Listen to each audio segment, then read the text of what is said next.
All right, guys, this video is on how to set up Facebook campaigns. So, it's more on the structure of your Facebook campaign. So, as you can see, like all the names of our campaigns, it's almost like a code. So, first, and this is just how we do it. I recommend you do it a similar way. It does not have to be the exact same, but you do need to at least have all the same uh, pinpoints or metrics for your campaign so that you'll know specifically who is actually taking the action that you want to take so that you can scale up properly, meaning you can spend more money and keep making the same amount back or keep getting the same amount of actions, valuable actions back from your ad spend. So that way, like this is over the last month right now. So we've spent about $27,000 over the last month. But say we'd only spent like $1,000 and we made 3 to 1 back, 3 to 1 return on ad spend. That would mean that we made $3,000 off of our $1,000 ad spend. But let's say we tried to then scale up to spend $10,000 in the month. And when we tried to spend 10,000, then we only made back 20,000. So our return on ad spend just dropped to 2x return on ad spend. And obviously that's not as good as getting 3x return on ad spend. So you want to be able to spend more money and keep making the same return on ad spend. All right. So the way you do that is you get really specific with who you're targeting. So at the end of the day, you still end up testing all your audiences, but um, there's going to be specific things you notice about specific people where they just have a better purchase tendency or a valuable action tendency.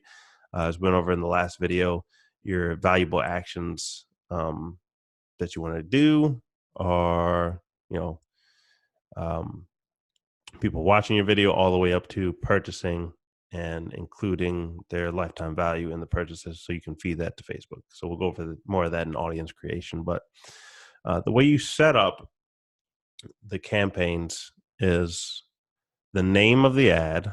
So just so you remember it just by looking at it, the platform it's on, Instagram or Facebook, you do not put them in the same campaign. You separate them because you want to know exactly where your purchasers are coming from, your buyers. Then the audience that you targeted. So for us, um, this code that says PB until June LL 1%. That means promotion buyers. So that's our valuable audience until June. Lookalike audience, because this wasn't actually an email list that we put in here. 1% lookalike. It means it's the top 1% of people in certain locations that look like the people who bought promotion in our audience here. And so that whenever you put that into the audience is always going to be like the same number of people because it's 1% of the population who looks like it. But we'll go over that more later. And then this select means select cities.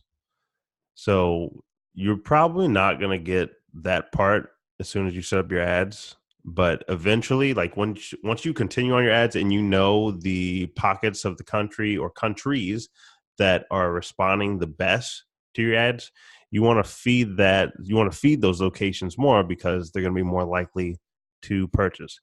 And so that's getting into a little bit more. Like you can look at that in Facebook some, which we'll go over, but I personally like to why I put Google Analytics and the things that go over is because it's a little bit easier to look for that data in Google Analytics than it is with Facebook Analytics or like the Facebook breakdowns.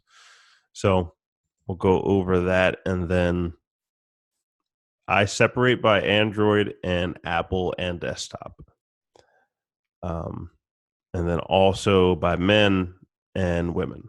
So your ad should never just look like, and this is a Spotify versus YouTube ad. Like, this was a video ad that we put out and performs really well.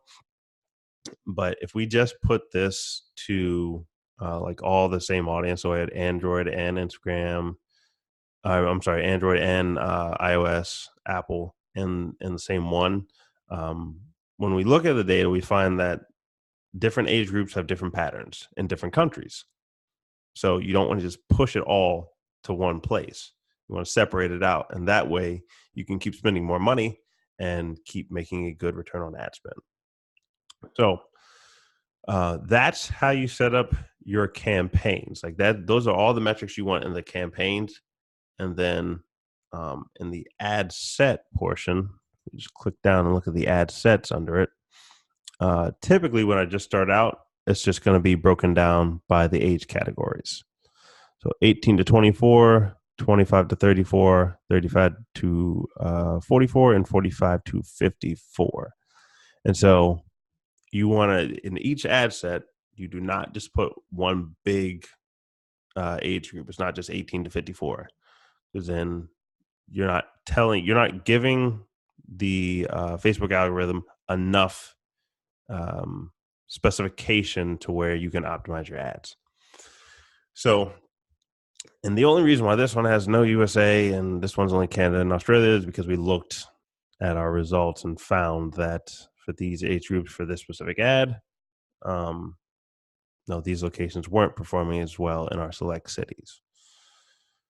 And this way we can keep spending more money and keep making a good return on ad spend, because you don't want to just show your ad to people who aren't going to take the valuable action you want them to take. So those are all the metrics for video ads. And just another thing I'll mention, for video ads, you're typically just going to include one video ad per ad set. So it goes campaign, ad sets, ad, right? In our campaigns, we list everything about the ad. In our ad sets, we just list the age. And as you get more into your ad to see what's performing well, you might have a couple specifications on the countries. And then the actual ad itself, it's usually just like the ad copy or just the text you write along or description you put with the ad and the actual ad itself. So the only time you're going to get multiple ads per ad set is going to be with a image ad or just a post. So let's look at one. This is just a post. That one probably just has one image because we test the others. Let's see if we still have one that has multiple images. This one should. There we go.